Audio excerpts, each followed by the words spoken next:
दावत की अदावत। बच्चों, सोचो अगर हमारे जीवन में हंसी मजाक नहीं होता तो जीवन कैसा होता? बहुत नीरस, रूखा सूखा, है ना? सच है, हास्य जीवन में रस भर देता है। स्वस्थ हंसी मजाक जीवन में नवीनता और ताजगी का संचार कर देता है। आइए पढ़ते हैं हास्य रस से भरपूर पाठ, दावत की अदावत।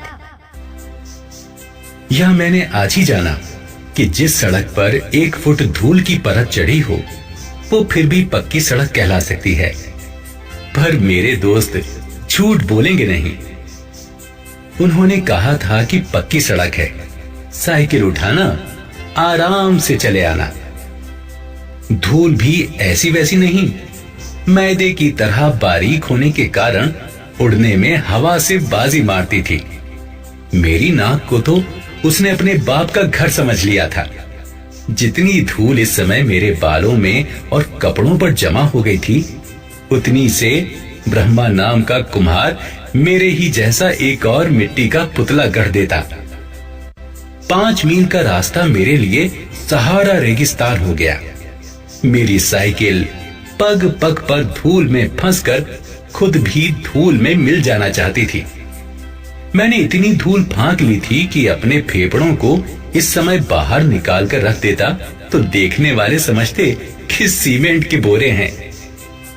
खैर, किसी तरह वह सड़क खत्म हुई और मैं एक लंबी पगडंडी तय करके उस बाग के फाटक पर पहुंचा, जिसमें आज मेरी मित्र मंडली के सुबह से ही आकर टिकने की बात थी।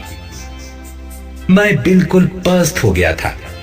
धूल की वैतरणी पार करने के बाद यह बाग स्वर्ग सा प्रतीत हो रहा था। हृदय धीरे धीरे आनंद की पेंग मारने लगा। 12 बज गए थे। मित्रों ने रसोई तैयार कर ली होगी, मेरा इंतजार कर रहे होंगे। पता नहीं बाटियां लोगों ने घी में तर कर रखी हैं या नहीं। मैंने कह तो दिया था। बाग में दाखिल हुआ, बीच में एक बारादरी थी। चांद डाल चौकड़ी वहीं जमी होगी। मैं उसी तरफ बढ़ा। मन में सोचता जा रहा था कि एक बार पहुंचते ही सबको खूब लताड़ूंगा कि दावत देने की आखिर यह कौन सी जगह थी। शहर से इतनी दूर और ऐसी खराब सड़क। लेकिन बारादरी में कोई दिखाई ना पड़ा। किसी पेड़ के नीचे सब होंगे। मैंने सारा बाग छान डाला, कहीं किसी की गंध भी न थी। आखिर मामला क्या है? दूर एक माली कुछ काम करता दिखाई पड़ा। उसके पास जाकर मैंने पूछा, क्यों भाई, आज सुबह शहर से कुछ लोग यहाँ सैर के लिए आए थे? नहीं तो। अरे, मुरारी नाम का कोई आदमी नहीं आया था? एक गहरा बदन, सांवला रंग, गाल पर एक बड़ा सा मस्सा। नहीं, कोई नहीं आवा रहा। मुरली नाम का कोई आदमी, लंबा कद, चपटी नाक, घूरे पर पड़े हुए जूते सा मुंह है? नहीं। और माधो नाम का? नहीं साहब, माधो नाम का कोई नहीं आवा रहा। और मुन्नू, मंगही, मंगरू, मेवा, मोहन, मुनेसर नाम का भी कोई नहीं आवा रहा। मैं अपना सिर पकड़कर वहीं बैठ गया। मैं फिर बेवकूफ बना। इसी साल में 3री बार। पहली बार गंगा में नाव पर इन बदमाशों ने मुझे दावत के लिए बुलाया और भांग पिलाकर सोता हुआ छोड़कर भाग गए। दूसरी बार खुद सब खा पी कर मुरारी के मकान पर आए थे। मुझे दावत के नाम पर वहीं रोके रखा। पास के किसी कमरे में जलते तवे पर पानी के छींटे दे देकर मुझे भुलावा दिया कि खाना तैयार हो रहा है। अंत में रात के 12 बजे मैं खाली पेट रोता कलपता घर लौटा।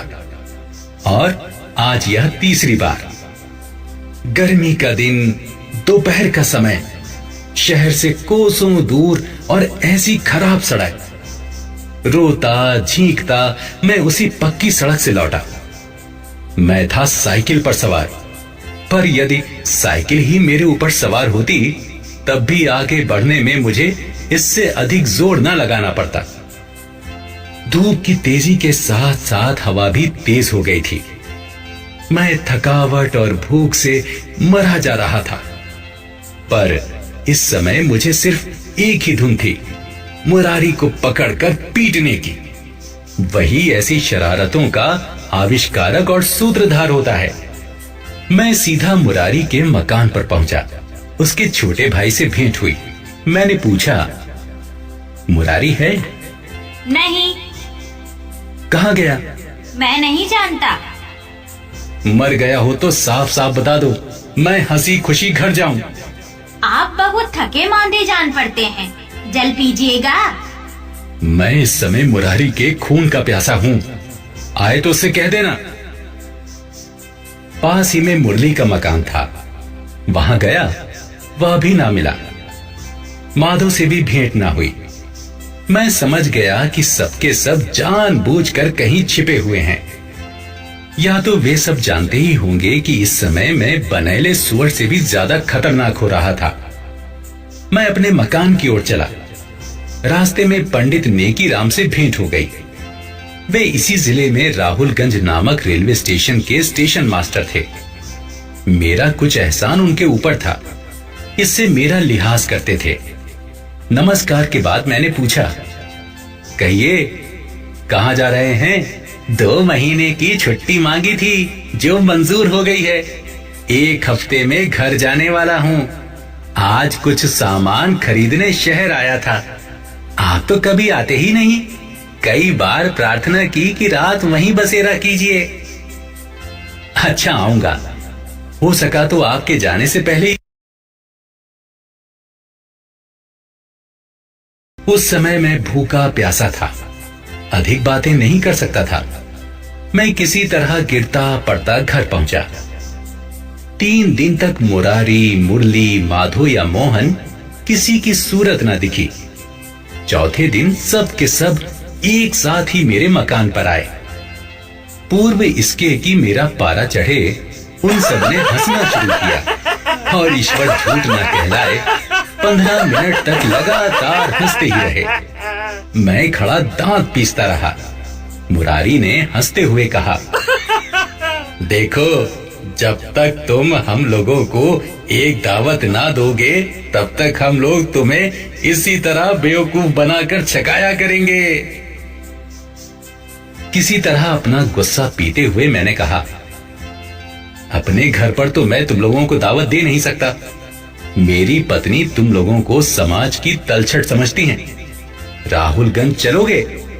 छोटी लाइन से 3 स्टेशन है, बड़ा रमणीक स्थान है।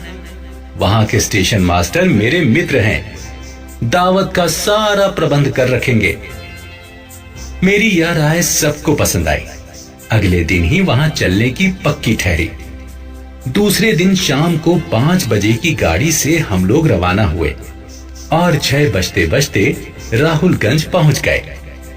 पंडित नेकी राम मेरे साथ इतने आदमियों को देखकर घबरा गए।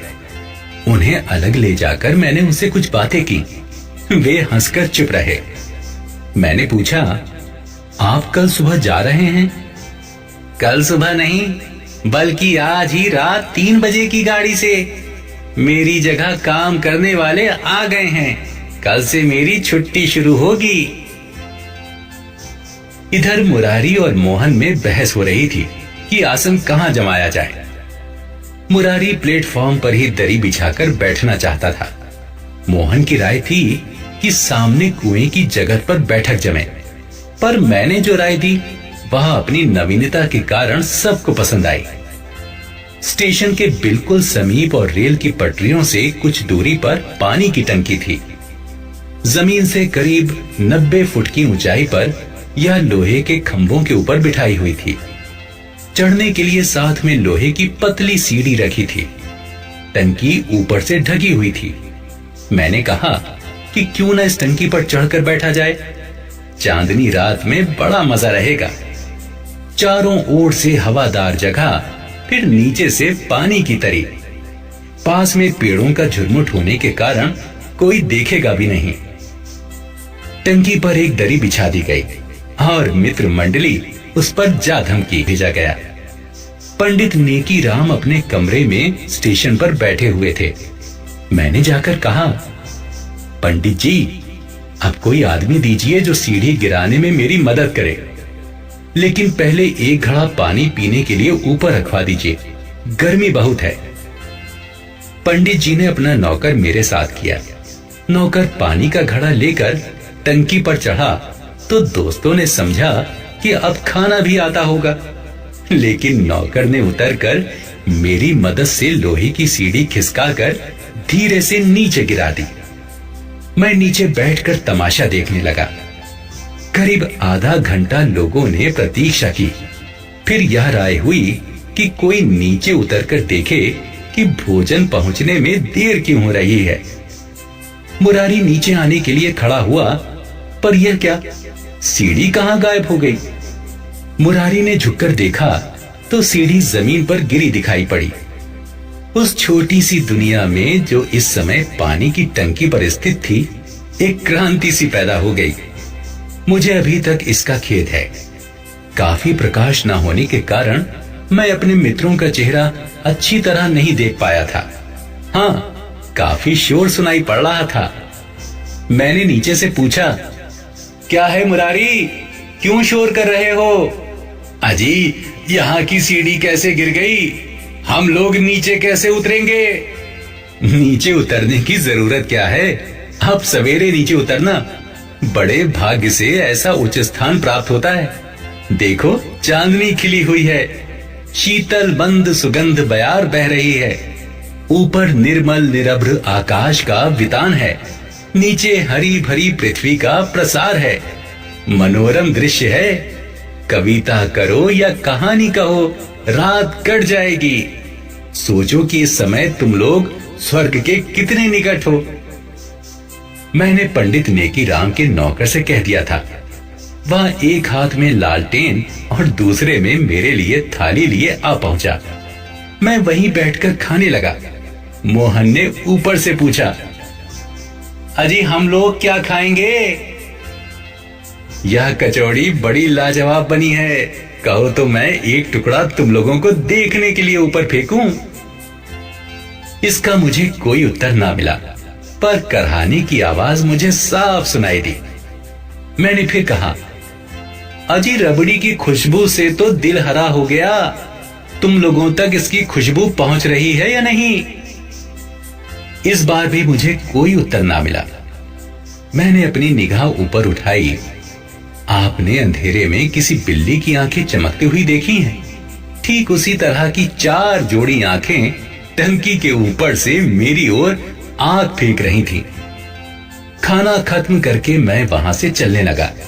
चलते हुए मैंने कहा, ऊपर एक घड़ा पीने का पानी मैंने रखवा दिया है। खाली पेट ठंडा जल पीना आयुर्वेद में त्रिदोष नाशक माना गया है। थोड़ी दूर जाकर मैं फिर लौटा। एक बात मैं भूल गया था। मैंने कहा, हाँ, एक बात और। पंडित नेकी राम ने कहा है कि रात में अगर किसी ने शोर किया तो वे पुलिस को खबर दे देंगे कि कुछ बाहरी लोग बिना इजाजत स्टेशन की टंकी पर चढ़ गए हैं और ऊधम मचा रहे हैं। तुम्हारा संहार हो। राहुलगंज ब्रांच लाइन का स्टेशन है। रात में गाड़ियां नहीं आती जाती, इसलिए स्टेशन पर शांति थी। सुबह 3:30 बजे की गाड़ी से पंडित नेकी राम रवाना हो गए। मैं भी उसी गाड़ी से रवाना हुआ।